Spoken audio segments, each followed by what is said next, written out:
आणि तसं कोणी तुमच्याकडे आलं आणि काही बरगाळायला लागलं तर त्यांना सांगा अमित देशमुख काय आहेत हे आम्हाला माहिती आहे. तुम्ही काय केलं ते सांगा. याचं काहीही उत्तर त्यांच्याकडे असेल असं मला तरी वाटत नाही.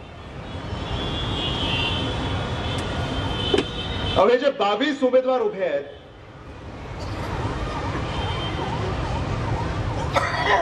त्यांना कळतही नाही हो कसे उभे राहिले.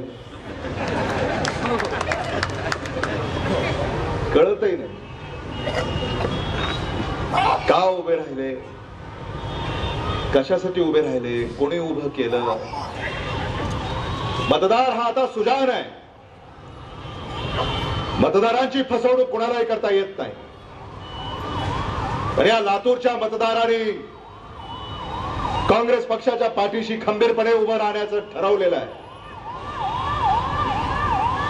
मला आठवत आहे 5 वर्षापूर्वी जेव्हा विधानसभेच्या निवडणुका झाल्या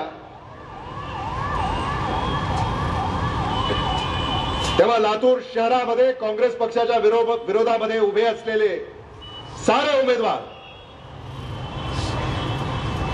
यांचं डिपॉझिट जप्त करण्याची किमया तुम्ही करून दाखवलेली आहे.